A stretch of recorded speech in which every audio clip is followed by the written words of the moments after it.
히브리서 9장 11절에서 12절의 말씀입니다. 히브리서 9장 11절에서 12절의 말씀입니다.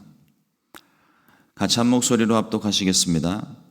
그리스도께서는 장래 좋은 일의 대제사장으로 오사 손으로 짓지 아니한 것 곧 이 창조에 속하지 아니한 더 크고 온전한 장막으로 말미암아 염소와 송아지의 피로 하지 아니하고 오직 자기의 피로 영원한 속죄를 이루사 단번에 성소에 들어가셨느니라. 아멘. 오늘 함께 본독한 히브리서 9장 11절로 12절의 말씀을 가지고 완전한 은혜, 이와 같은 제목으로 함께 말씀의 은혜를 나누겠습니다. 히브리서 말씀을 우리가 매일같이 보면서 은혜를 나누고 있는데, 이 히브리서 말씀을 나눌 때 빠지지 않고 그리고 반드시 같이 생각해야 되는 말씀이 레위기의 말씀입니다. 구약에 레위기가 있다면 신약에는 히브리서가 있는 거예요. 두 내용이 서로 밀접한 연관성을 가지고 있고, 레위기의 말씀은 보여지는 제사로서 제사의 형식과 또 율법에 대한 것들을 가르치고 있다면, 히브리서의 말씀은 그것이, 그러니까 구약의 율법과 행위로서 담겨져 있던, 그리고 하늘의 실체를 모형으로 그림자로 담고 있었던 그 모든 내용들을 히브리서에서 예수 그리스도를 통하여서, 십자가를 통하여서 그 영적인 의미가 무엇인지를 우리 가운데 다시 가르쳐 주고 있는 것이 이 히브리서의 말씀입니다. 그래서 아주 밀접한 연관성을 가지고 있는데, 이스라엘의 제사에 대한 것을 좀 다시 한번 좀 생각을 하면서 정리를 좀 해봤습니다. 이스라엘의 제사는요, 죄 지은 인간이 거룩하신 하나님 앞으로 나아갈 수 있는 유일한 방법입니다.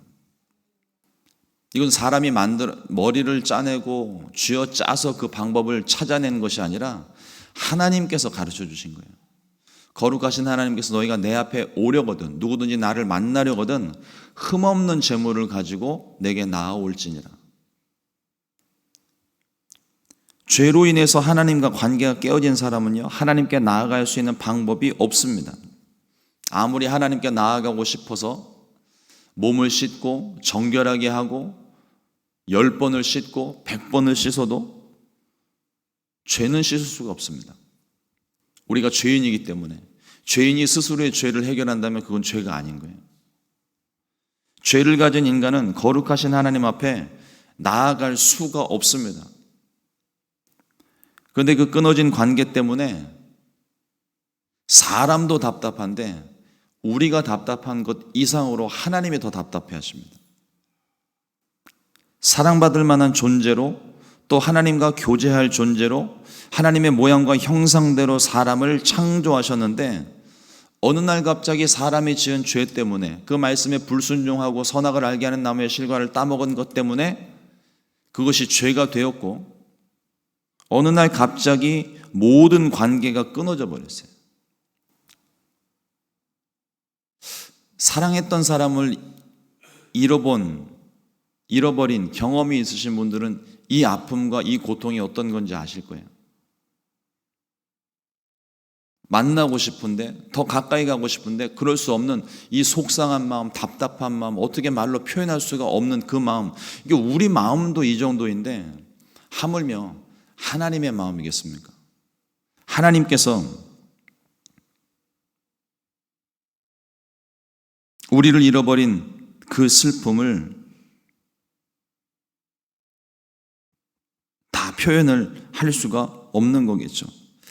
우리가 하나님을 사랑하는 것보다 하나님께서 우리를 사랑하신 사랑이 훨씬 더 크십니다. 단순하게 우리가 주님, 하나님과의 관계가 끊어진 것 때문에 내가 괴로워하고 속상해하고 죄책감을 가지고, 이것과는 차원이 다른 거예요. 제가 참 좋아하는 찬양의 그 가사 제목 밑에 타이틀로 담겨져 있는 것이, 제가 참 그 문장에 많은 은혜를 받았었던 것이 있는데, 십자가에 달려 받는 고통보다 나를 잃어버린 슬픔이 더 괴롭다는 주님의 고백 앞에서라는 그런 표현이거든요. 그러니까 예수님께서 십자가를 지실 수 있었던 것은 그것보다 저와 여러분들, 눈에 넣어도 아프지 않을 사랑하는 자녀들을 잃어버린 그 슬픔이 더 아팠기 때문에 십자가를 지실 수 있었다는 거예요. 그만큼 우리를 사랑하셨다는 것입니다. 그래서 그 하나님과 우리 사이에 끊어진 관계를 하나님이 도저히 참을 수가 없어서 하나님이 먼저 오셨어요. 우리로서는 우리가 하나님께로 나아갈 수 있는 방법이 없으니까 하나님께서 우리 가운데 먼저 찾아오신 것입니다. 찾아오신 것이 우리 가장 큰 의미로서는 예수님께서 우리 가운데 이 땅 가운데 육신을 입고 오신 것이겠지만 그 은혜의 때가 이르기 전까지 그 구약의 역사들을 보면은요, 예수님의 십자가가 서기 전까지 있었던 하나님을 만나는 방법이 이스라엘의 제사입니다. 이스라엘 가운데 성막을 지정하셨고 이스라엘 정중앙에 하나님이 오셨어요. 어제 우리가 잠깐 그 성막의 평면도를 잠깐 좀 보았지만 성막을 중심으로 12지파가 삥 둘러서 각각 3지파씩 자리를 차지하고 있습니다. 성막이 이동할 때에는 성막이 앞장서고 뒤에 쭉 따라가다가 성막이 머물고 구름기둥이 머물러 서고 불기둥이 서게 되면은 그 성막을 주변으로 이스라엘이 진영을 삥 둘러서 진을 치게 됩니다. 그 정중앙에 성막이 있는 거예요. 그리고 그 성막 중에 가장 중앙에 지성소 안에 언약궤 위에 하나님께서 친히 임하셔서 모세를 통하여 백성들에게 말씀하시는 것. 그게 성막이 가지는 중요한 의미거든요. 거기서 하나님께서 말씀하셨고 거기에서 하나님이 예배를 받으셨습니다. 이스라엘의 성막과 제사는 하나님께로 나아갈 수 있는 유일한 방법이에요. 염소와 송아지의 피로 정결하게 되면 잠시나마 하나님께로 나아갈 수가 있는 겁니다. 그런데 어제 말씀을 나눴던 것처럼 이것은 실체의, 하늘의 실체의, 거룩한 실체의 모형에 불과합니다. 그림자예요. 잠시 동안 정결한 것이기 때문에 하나님께 나아오는 자는 반드시 흠없는 제물을 가져와야 하고 피를 흘리고 뿌려야만 했습니다. 매일, 매번, 매년 하나님께 나올 때는 항상 그래야 됐어요.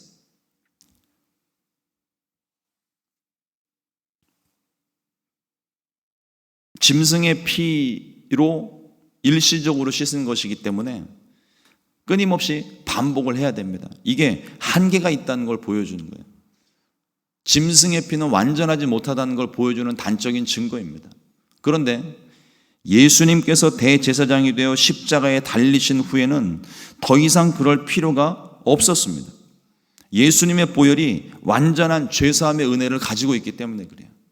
완전한 것입니다. 단번에 영원히 드려졌다고 그랬어요. 이게 예수님의 보혈이 완전하다는 증거입니다.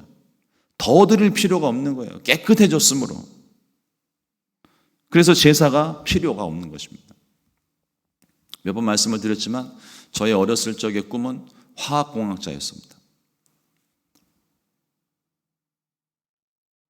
화학공학자가 되고 싶었던 이유는 딱 하나.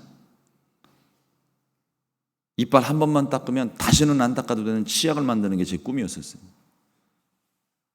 이를 닦는 게 어렸을 때 너무 귀찮고 하니까 닦기 너무 싫은데 안 닦으면 혼나고, 중간에 하나님께서 저를 주의 종으로 부르지 않으셨다면 저는 지금까지도 그 치약을 만들겠다고 연구실에 처박혀 있을지 몰라요. 있을 수 없는 일입니다. 제가 지금 이 한 번만 닦으면 다시는 닦지 않아도 되는 치약을 만들겠다는 이 말을 함과 동시에 우리 성도님들의 얼굴이 환하게 미소가 퍼졌어요. 왜 그런 걸까요? 쓸데없는 공상을 했다는 생각이겠죠. 그런 게 세상에 어디 있을 수 있냐고. 밥을 먹었으면 이를 닦는 것이 마땅합니다.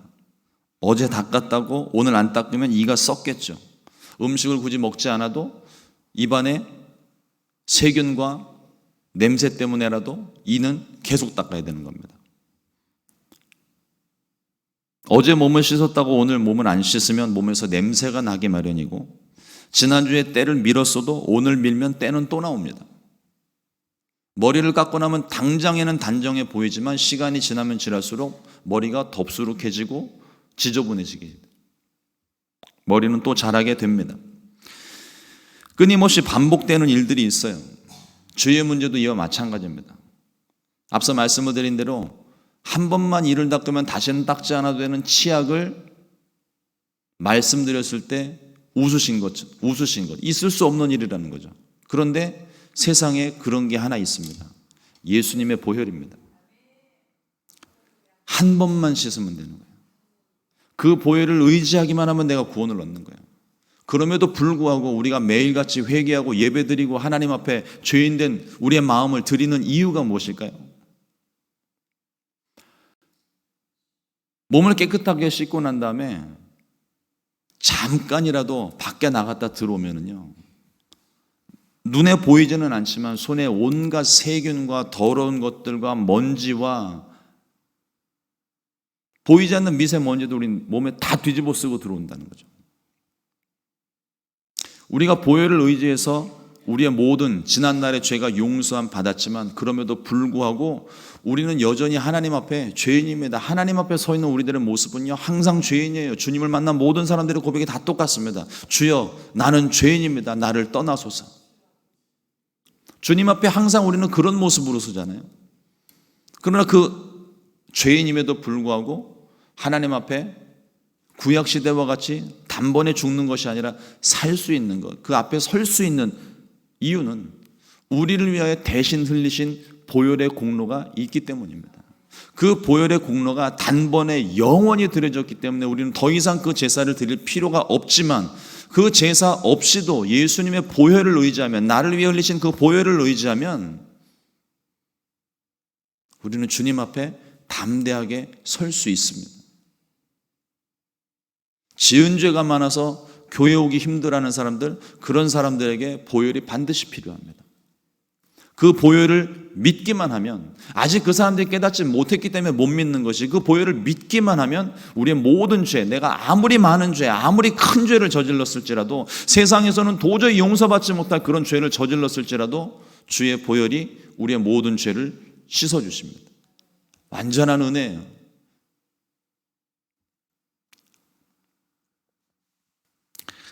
짐승의 피, 구약의 제사 가운데 짐승의 피조차도 부정한 자, 죄인된 자를 일시적으로나마 정결하게 만들어 줍니다. 하물며 거룩하신 예수님의 보혈은 말할 것도 없습니다.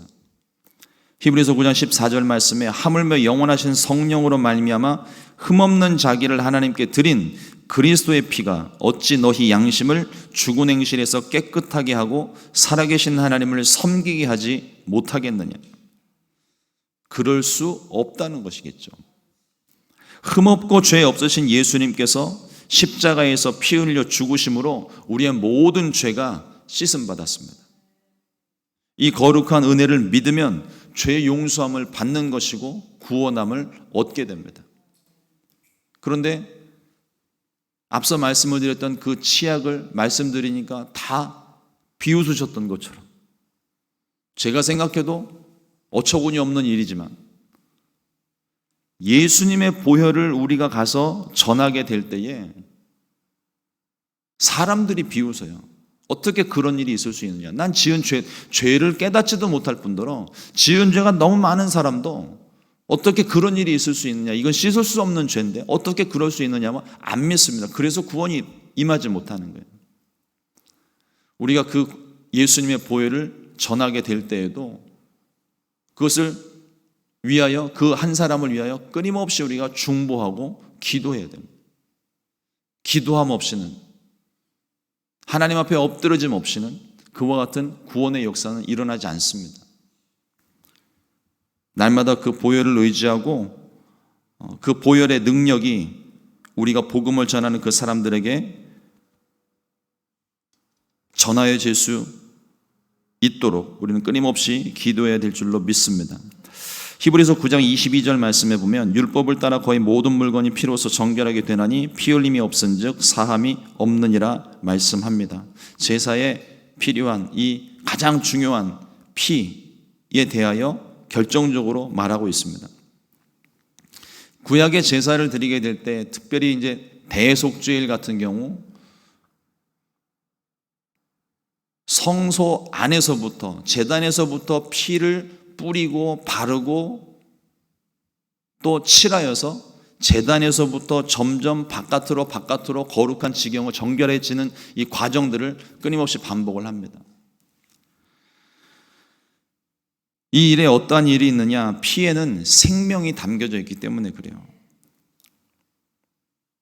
우리는 죄인이지만 나를 대신하여 우리가 이 제사를 드리게 될 때 제물에 손을 얹고 제물 드리는 자가 안수하고, 이 안수라고 하는 것은 자신의 죄 고백을 하는 겁니다. 회개를 하는 거예요. 내가 이와 같은 죄를 저질러서 하나님께 이 제물을 드립니다. 주님, 이 제물을 받으시고 우리의 죄를 용서하여 주옵소서. 이와 같은 의미가 있는 거거든요. 그러니까 제물에 나의 죄를 옮기고 난 다음에 그 제물이 나를 대신해서 죽는 거예요. 그 죄 때문에 내가 죽어야 되는데 내가 죽는 것이 아니라 나를 대신해서 제물이 죽는 것입니다. 똑같은 절차를 밟아서 내가 죽어야 되는데 나 대신 예수님이 죽으신 거예요. 죄 없으신 예수님이 나를 대신하여 죽으시고 피 흘려 주신 것. 근데 그 피 안에 생명이 있는 겁니다.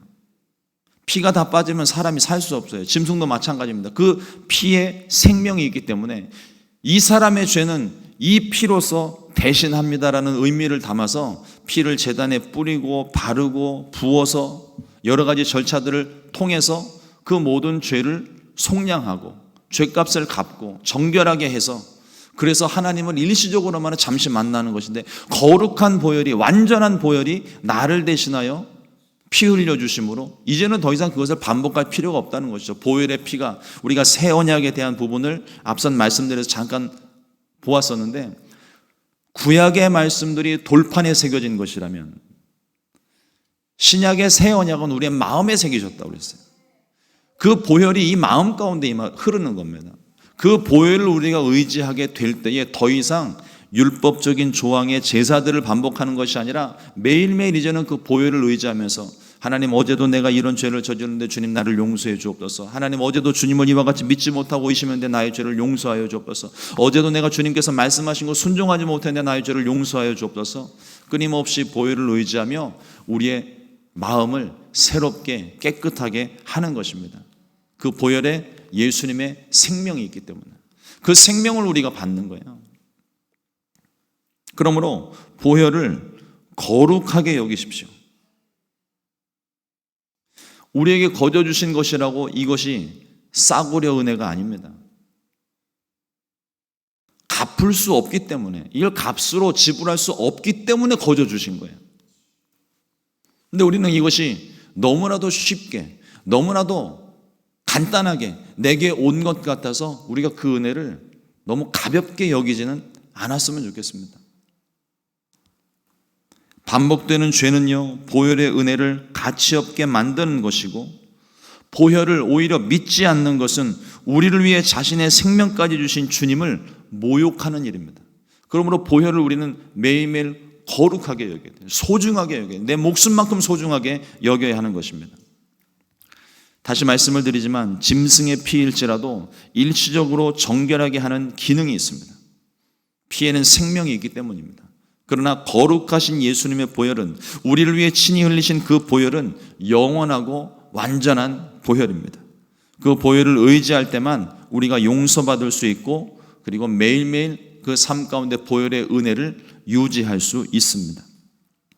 이러므로 이 보혈의 공로에 힘입어 날마다 죄를 용서받을 뿐만 아니라 보혈의 능력으로 모든 죄를 단번에 끊어내어 날마다 승리하는 저와 여러분들 될 수 있기를 주님의 이름으로 축원합니다. 기도하겠습니다. 하나님 감사합니다. 오늘도 주의 말씀 우리 가운데 허락하여 주시고 다시 한번 우리를 위해 흘리신 그 보혈의 은혜를 마음 가운데 새길 수 있도록 도우시니 감사합니다. 하나님, 우리를 향하신 그 주님의 보혈 우리가 잊지 않게 하여 주시고 나의 죄를 씻기는 것 오직 예수의 피밖에 없는 이 찬양의 고백처럼 하나님 우리 마음 가운데 보혈을 의지하며 은혜의 보좌 앞에 담대히 설 뿐 아니라 매일같이 나와서 하나님 은혜를 구하고 은혜를 받고 은혜 때문에 살아가는 삶이 될 수 있게 역사하여 주시옵소서. 하나님 여전히 우리의 생각과 지혜로서는 이것을 다 이해할 수 없습니다.